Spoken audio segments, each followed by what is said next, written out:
Okay, everybody, we'll get going here.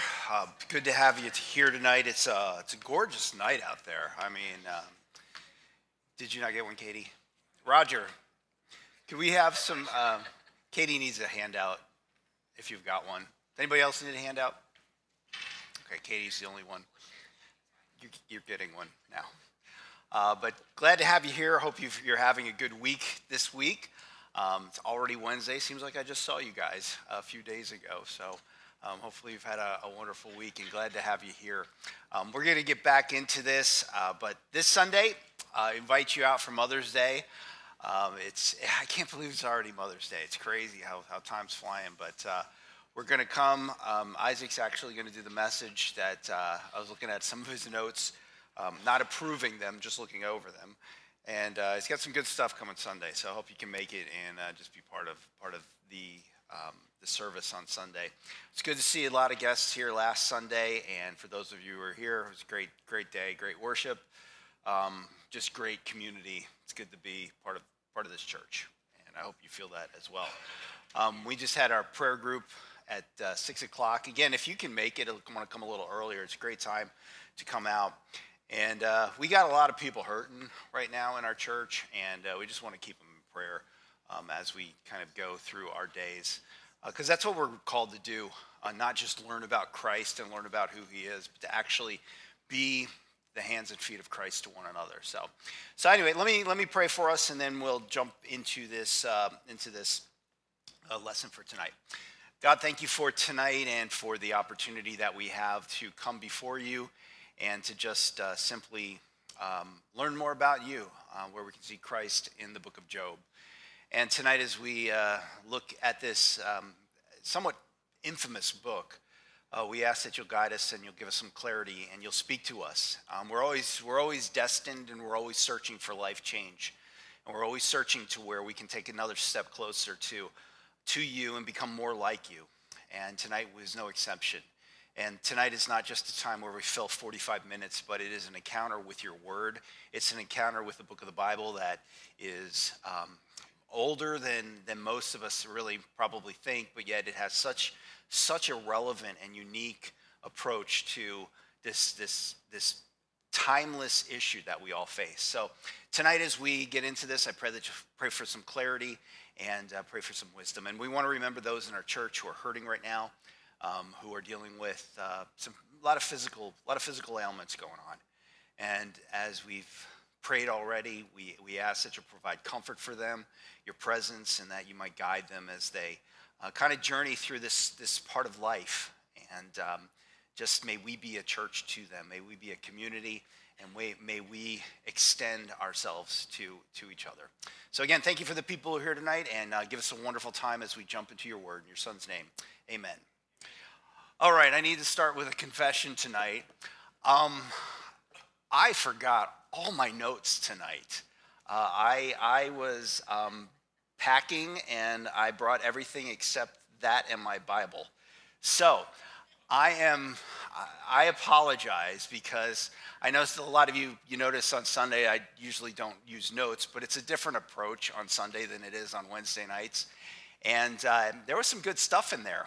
So hopefully you'll just have to trust me on that one. But I think we can get through. But I'm frustrated, and Mickey said I look frazzled already. And if I do, that's why. It's because it's an in-depth approach to this book, which is so rich, and it's got so much in it. And we'll get through it, and hopefully, we can. I know the content. It's just there were some really poignant elements in there, but we'll be okay. So bear with me. I ask for grace tonight. If you've got any, just give it to me, and we'll get in there. But we've been in this series since the beginning of the year, Foreshadowed, and the idea is simple. It's where do we see Christ in the Old Testament? And we started in the book of Genesis, and now we've brought it all the way up to the book of Job. And I hope you've seen how that the Old Testament is really a foreshadowing of Christ.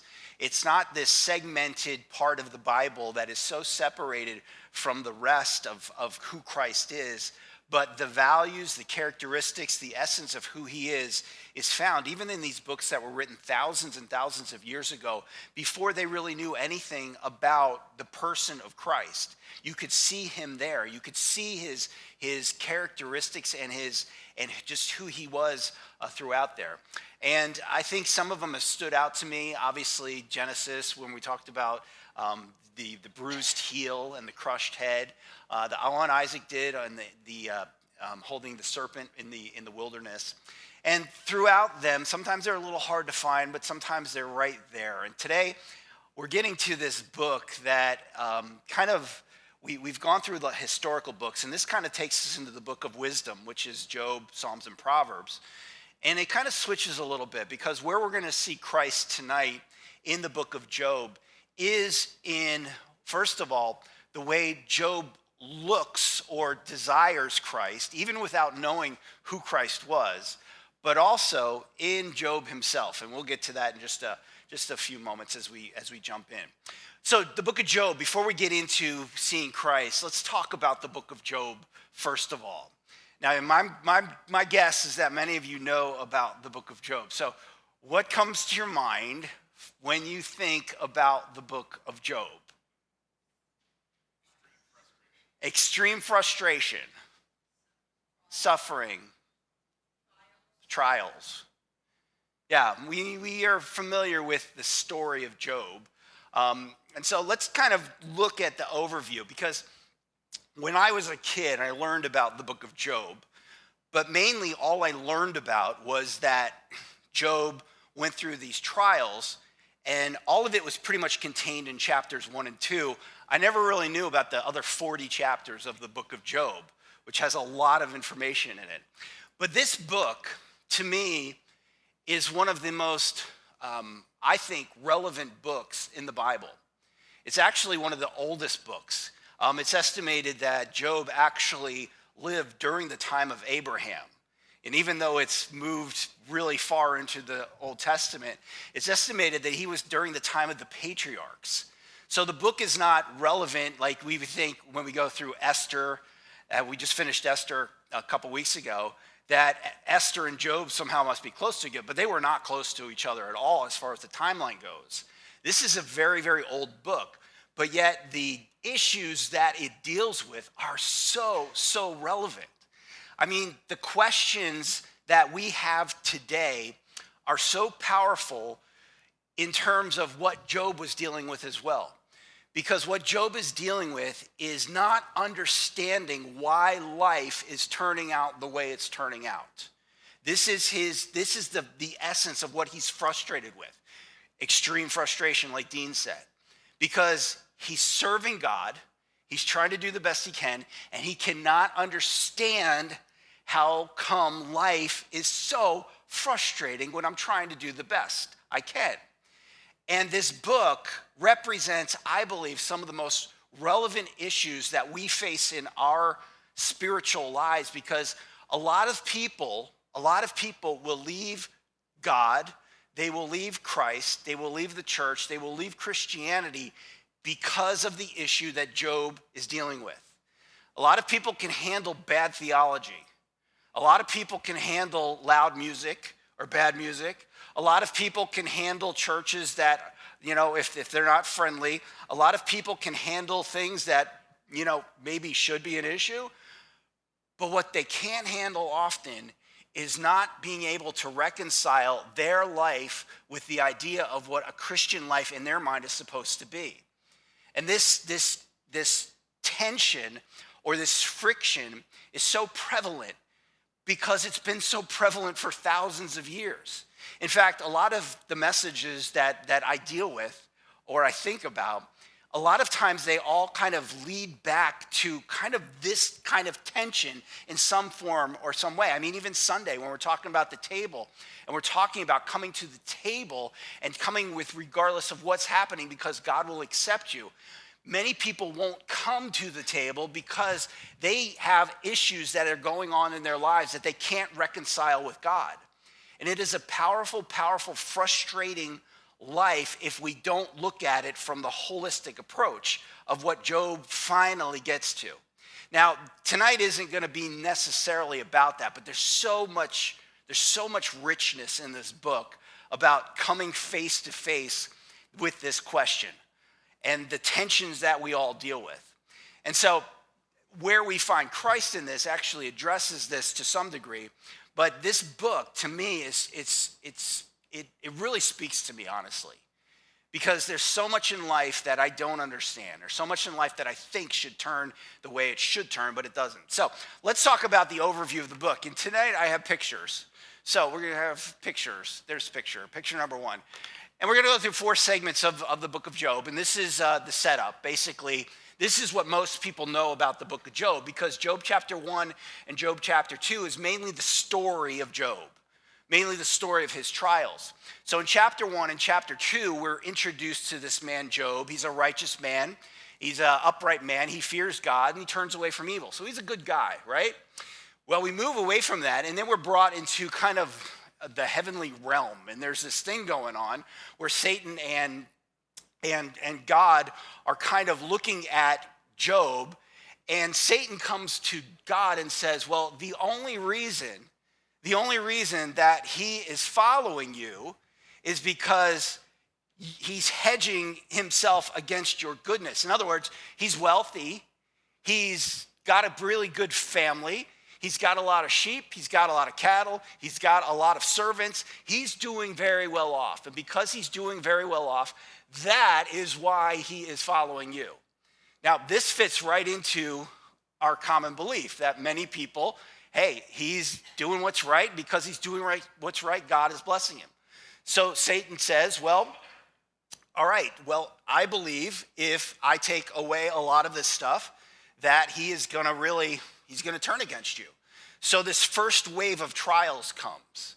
And this is where Satan appears, and he starts striking Job down. And in a single day, Job loses all his possessions and all his children. I think he had like 10 kids or something. I mean, it's devastating. It is devastating. This isn't just, I had a bad day. This is everything that you have is just wiped out. But yet he doesn't curse God. So we go to round 2, and Satan says, well, it's simply because he's still following you because he has his health. He has his self. So round 2 is basically that Satan strikes Job with these sores. And so it's so irritating that it says he takes this pottery and he just scrapes the sores because he's in misery. But yet, even in spite of this righteous man does not turn his back against God. He doesn't sin against God. He doesn't curse against God. And so this is kind of the story that happens, and we're left with this person after Job chapter 2 who is dealing with, let's face it, a lot more than anything I've dealt with. I mean, this is some heavy-duty stuff. In fact, I don't know what else could go on this guy. He does keep his wife. I'm assuming that's a good thing. So he does keep his wife. I'm just saying, he does keep his wife throughout this. But everything else is gone. Everything else is gone. And yet he doesn't curse God. Because Satan believes that the only reason he's serving God is because he's got everything. And however, a lot of us kind of fit into this idea that our relationship with God is seen by how good God blesses us. And there's this kind of little bit of tension here that you see with Job, and Satan comes, and Satan's not necessarily wrong across the board. Because there's a lot of people, when something hits them, where they are hit, things are taken away from them, that they do in fact curse God. Yet Job didn't. So Job, he doesn't curse God, but he's like, it stinks that I was born, though. Close enough. So we get into Job then chapter 3 through 37. And this is these are kind of discourses now. So Job is sitting there, he's scraping all these sores that's going on. And there he is in the middle, he's a mess, he's hurting, everything is frustrating. But yet in all of this, he doesn't curse God. So then there's these three guys who come to his aid, but they don't really come to his aid. And for 7 days, they just sit with him and mourn about his life. And like, oh man, your life, it's bad. And so they sit in silence and they mourn. And their names are up here. They're Eliphaz, Bildad, and Zophar. And they kind of come before him, and finally they start talking. They start talking, which they probably should have been quiet, because Job does not curse God. Even his wife wants him to curse God, but he doesn't curse God. So their theology that they come to Job with is that, Job, the reason that you're suffering is because you must have sinned. This is kind of the other side of what Satan is saying. It's kind of the same kind of idea. It's a theology that has a rewards-based approach to God. If you're not sinning, you're going to get blessed. And if you're not blessed, it must be that you're sinning. That's their theology, that they come to him and they're kind of empathetic, but then they kind of get in his face and they're like, you're doing something wrong. You're doing something wrong, and you need to get right with God so everything doesn't go wrong. This is not correct theology. But yet this is the theology that we believe. This is the theology that most people operate by.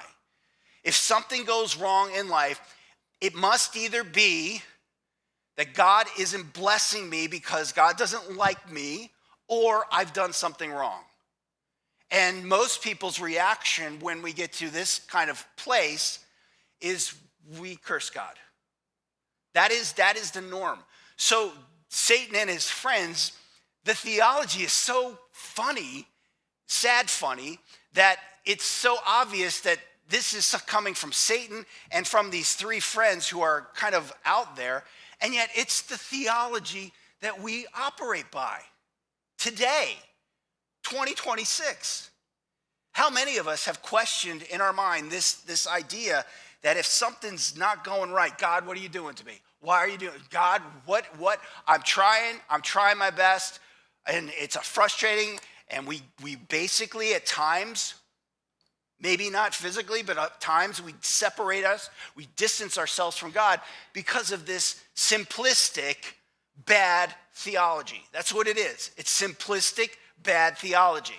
If we're good, God blesses. If we're bad, God curses.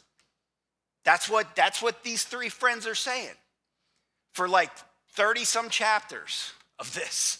They're just going on and on and on. I mean, geez, that's more of a curse than other stuff, just having to listen to them for that long.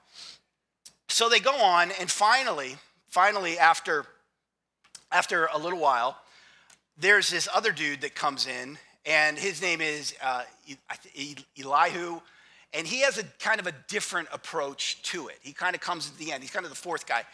And his approach is a little better, but it's not quite where it should be. And his approach is that, well, God is sending you this stuff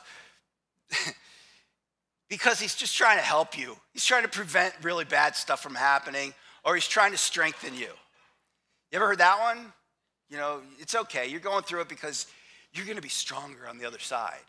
You know, I'm not sure that that's exactly what's happening to Job. But it's a good sentiment. At least he's not telling them that you're bad or he's like, you're doing pretty good.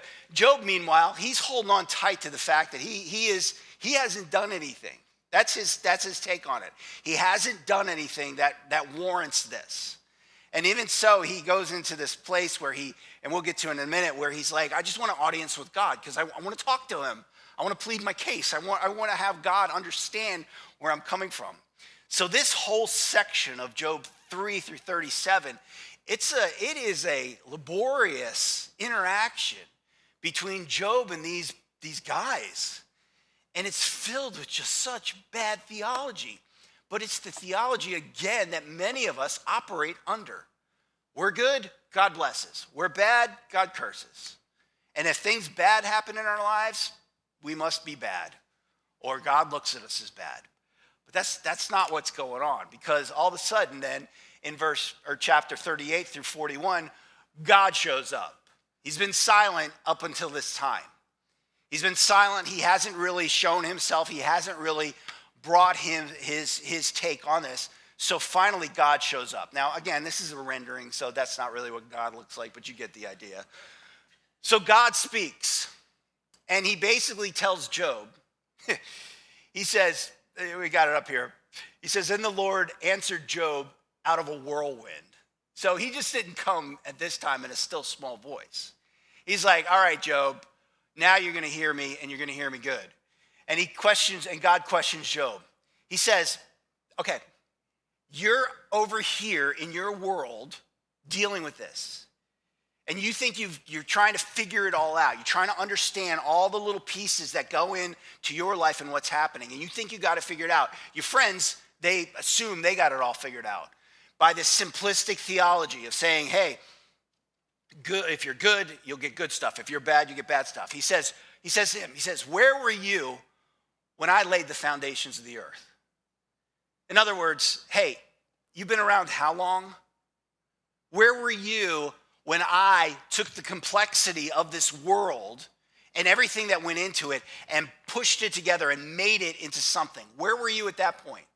He goes on and he says, who shut the sea with doors? Who's the one who actually created the land that held the sea? He says, have you commanded the morning since your days began? What God is doing here is God is showing Job just his place in this. He's doing it very forcefully, but I believe what he's doing is he's showing Job that there are a lot of complexities in this world that Job doesn't know. There's a lot of other things that are going on in this world than just Job's life. And this is, when I start to think I'm getting a little, I'm the center of the universe, thinking that, hey, everything should revolve around, it's all about me. And if something isn't going right in my life, then I need to know why, and I need to know how I can make it better for me. It's like God says, well, you need to learn your place. Because for as much as you think everything revolves around your life, where were you when I formed the heavens and the earth? Where were you when I was the one who created all of this? There is so much in this world that you don't understand, but you have to trust me. You have to trust me. He goes on and he says, can you bind together the earth? He says, behold now, and then he goes into these two crazy creatures. One's a behemoth, which is, it's kind of like this, it's this thing right here, that big rhino looking, or hippo thing. And he says, I made this thing. You gonna control it? This thing who wanders around? Then he talks about, can you draw the Leviathan with a hook or press down his tongue with a cord? The Leviathan, some kind of sea creature there. And God says all of this stuff. He says, hey, look, Job, I'm just trying to give you the backdrop to understand that everything is not about what's happening in your world, but there are so many complexities that are happening.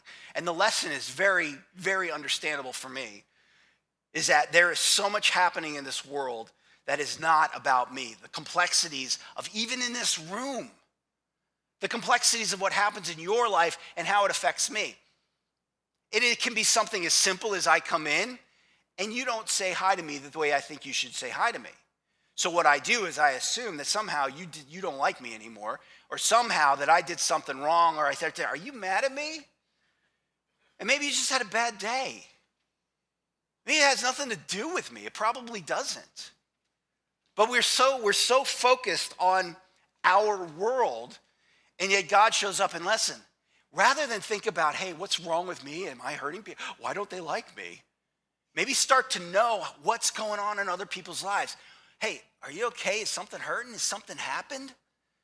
Because the complexities, not just in this room, but beyond this room, happen, and they affect all of us in different ways.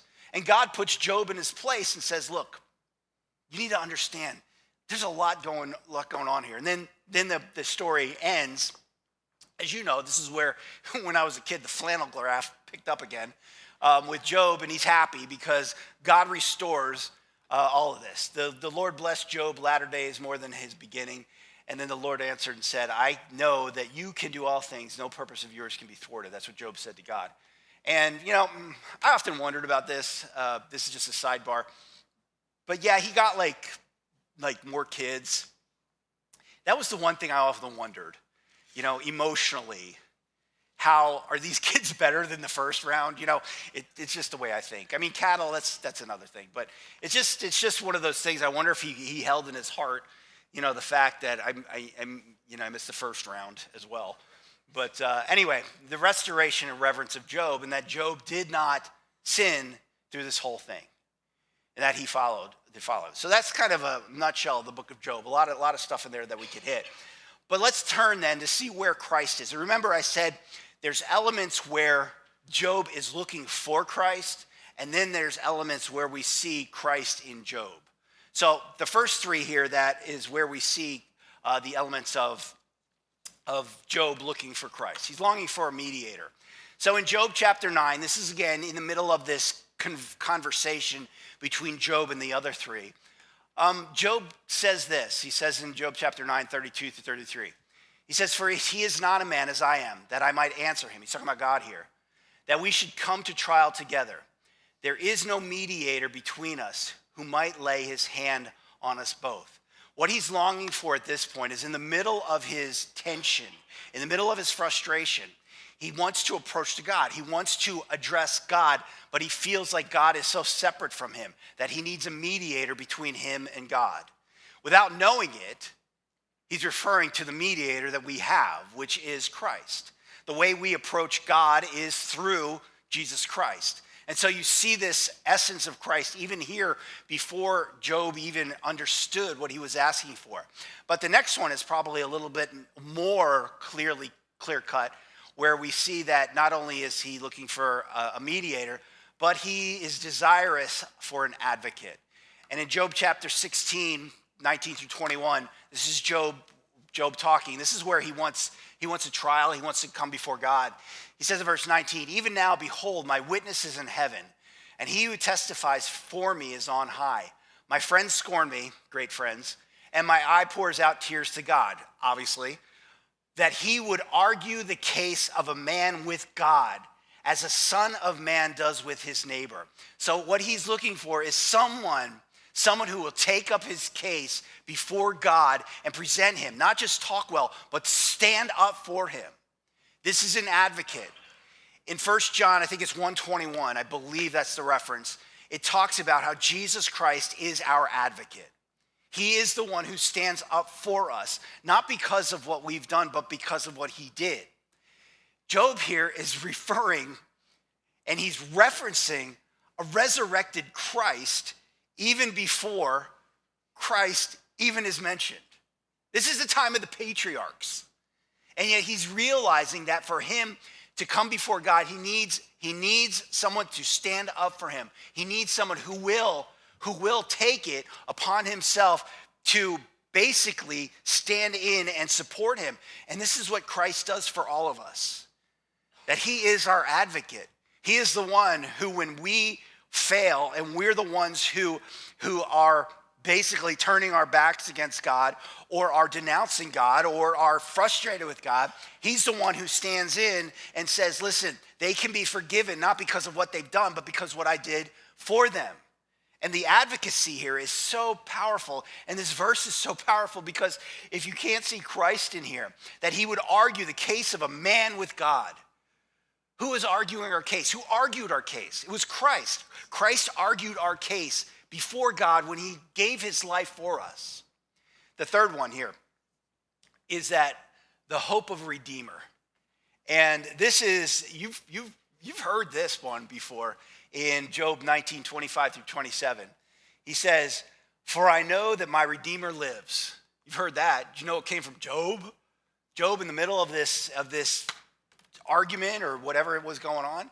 He says, "For I know that my Redeemer lives, and at the last he will stand upon the earth. And after my skin has been thus destroyed, yet in my flesh I shall see God, whom I shall see for myself, and my eyes shall behold, not for another. My heart faints within me. My Redeemer lives, and at the last he will stand upon the earth." This is a powerful statement for what Job is saying. to understand the complexity and the power of what he's kind of communicating. Because most of us in this situation would look for, and I talked about this a little bit on Sunday, we'd kind of look for a rescue. God, fix all my issues here, fix everything, repair, all of the things that are going on. But Job's approach is a little different. Job's approach is not to be rescued, it's to be redeemed. Redeemed, redeemed, redeemed. That is the message of the Bible. That is the message of Christ. To take what we have, all of the things that we've lost, all of that which we look at that is so negative and so demoralizing, so frustrating, and lay it before him, the ashes of our lives. And rather than say, hey, fix this, which is simple theology, good, bad, he says, don't just fix it, redeem it, because my Redeemer lives. And the fact that your Redeemer lives is the very essence of what we're asking Christ to do in our lives. Because when we bring him these ashes that look as though there's no hope, that was the very essence of the cross. The cross represented everything that looked as though hope was gone. And yet he takes it, the Redeemer, and the Redeemer lives. And because he lives, everything that we go through, we can say, my Redeemer lives, and after everything has been destroyed, I know that I shall see God and I shall see him for myself because he will redeem what I have. You probably in your lives, as we all have seen this part happen. It takes a lot of trust. It doesn't take any trust to turn your back on God. It takes no trust whatsoever to curse God. Many people do it all the time. They don't like their lot in life, so they turn their back on God. It takes a lot to say, my Redeemer lives in the midst of this, and trust that he will redeem what you have and turn ashes into beauty. Now we turn into where we see Christ in Job, the innocent sufferer. Job didn't do anything wrong. That wasn't the essence of it. Neither did Christ. Christ is seen in Job and the ones that took on the pain of something that he had no reason or it wasn't caused by anything he did. But yet he took it on. That is a perfect picture of Christ. The one who was wounded, who was murdered, not because of what he did, but because of what we did. And then the final one is that the silence of God. You remember through chapters 3 through 38, there's that portion where God is just silent. God is just silent. It's got to be one of the worst things. Silence of God. And if anybody experienced the silence of God, it was Christ, who experienced it where he, on the cross, even said, why have you forsaken me? The silence of God. But what we see in Christ is really the better Job. The one who did suffer, the one who did endure the silence of God for the sake of us, See, we don't know exactly why Job suffered. We never get the clear answer other than at the beginning with Satan. We do know why Jesus suffered. He suffered because of us. We were the perpetrators of that. So let's get into some takeaways as we kind of wind this down. All right, so let me give you, what do I got, 5 there? First of all, your suffering is not always punishment. We've talked about this enough. It's not always punishment. Understanding this I find it to be a relief, honestly, because what I do realize is a lot of the things that I deal with, the majority of things I deal with, are self-inflicted wounds. I mean, I can blame God, but ultimately, it's really just stupid decisions I've made. things that I've done that have borne out consequences that are just natural consequences. And a lot of times when that happens, people have a tendency to turn it and twist it as though God is doing something to them because, they showed up for church on Sunday. But yet a lot of times when I look at myself, I'm like, a lot of this can be really easily explained. Now, there are times when things happen that, are out of the blue that you don't see coming. But I got to tell you, the more I look at this world and the more I look at the way that life kind of unfolds,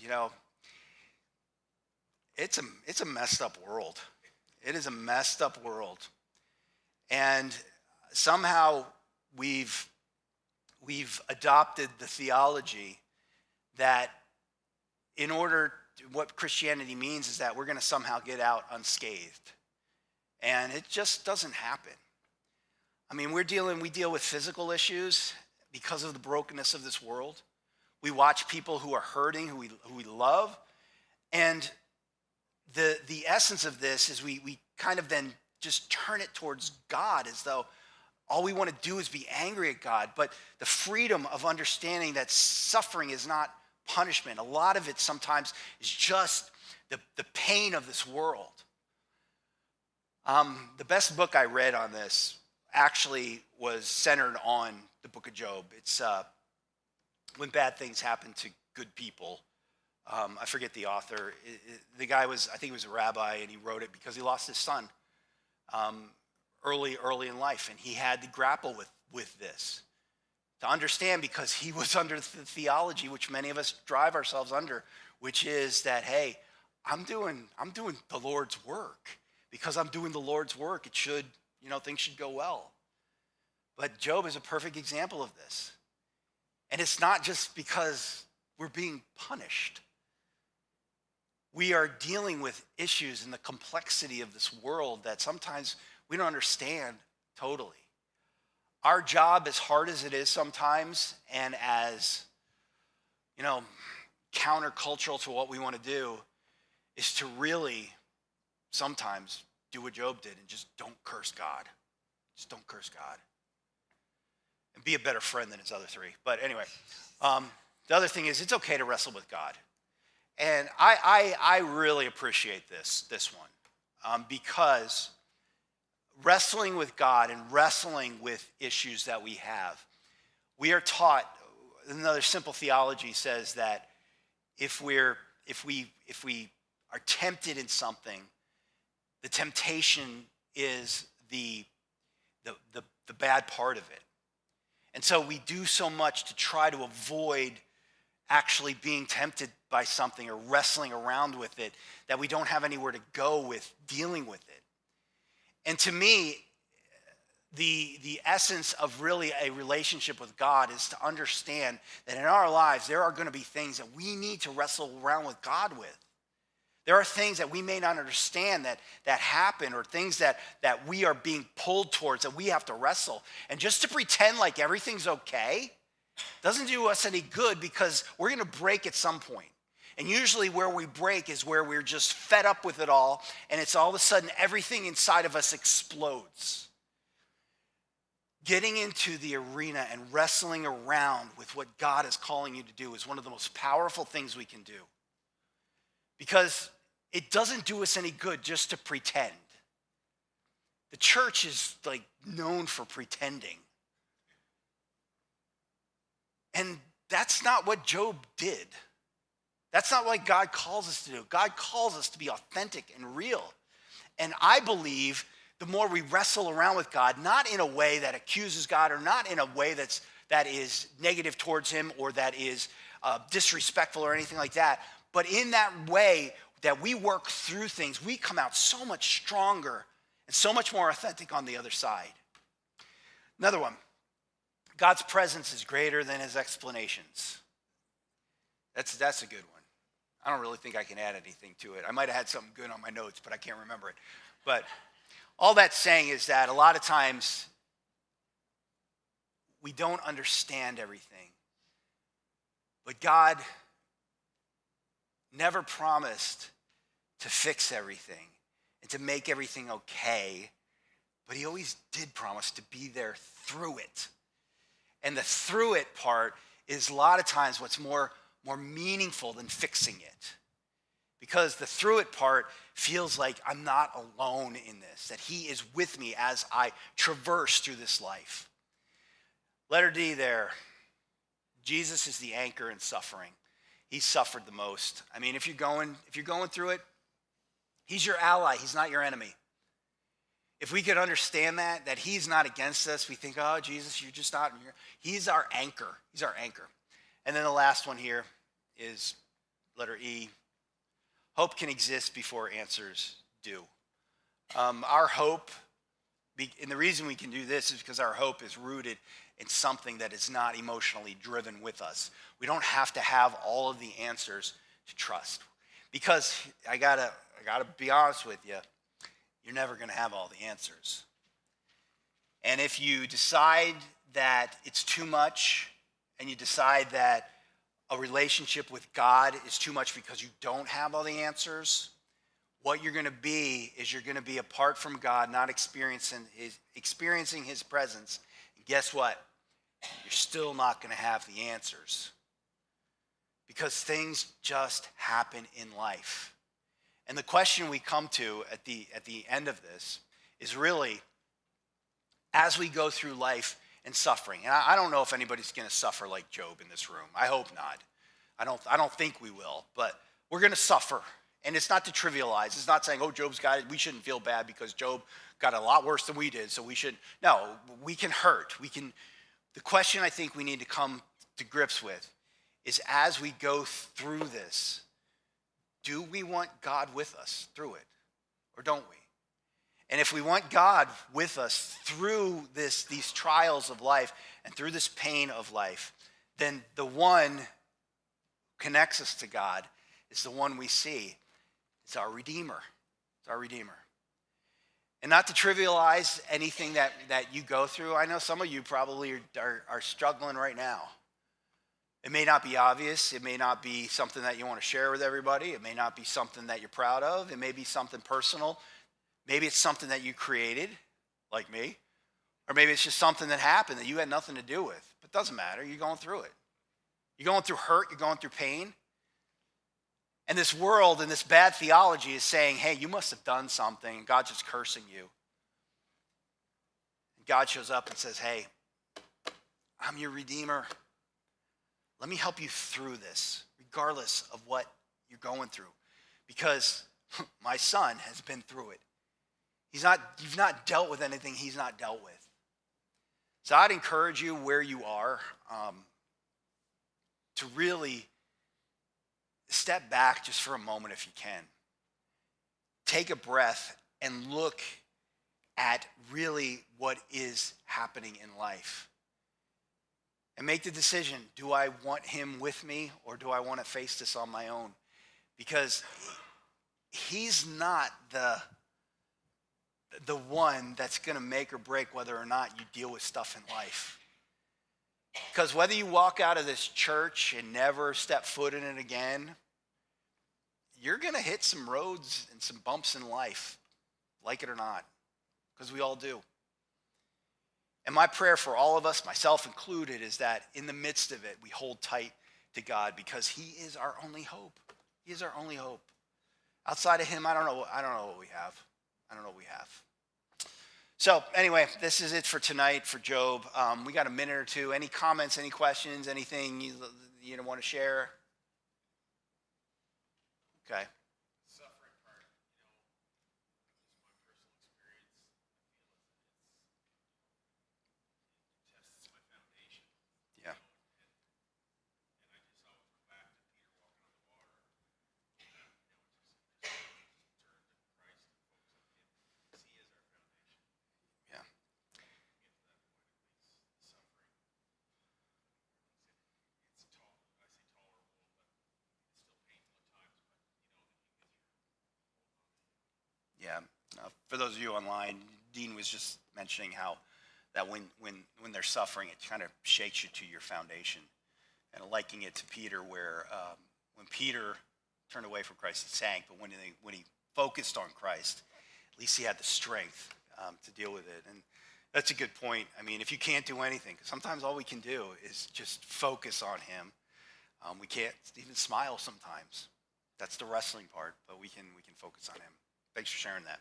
All right, let me close this in prayer, and we'll get out of here. Father, thank you for tonight and for this example of Job and where we see you in this book. And as we leave here, I'm not naive enough to know that there's probably something with all of us. Maybe it's big, maybe it's small, maybe it's somewhere in between, but probably all of us have things on our minds that if we're really honest, we would just like you to remove it and to take care of it so we didn't have to deal with it. But yet through it, I think we can find some real strength in your presence and some real hope in you. So give us strength, and as Dean just mentioned so powerfully, just that we keep our eyes on you, focused on you, because once we get off you, it's really easy to get caught up in so much other stuff that just suffocates us and drowns, and we drown in it. So bless us as we leave here. Give us a wonderful rest of the week, and bring us back Sunday for Mother's Day. And we ask this in your son's name. Amen.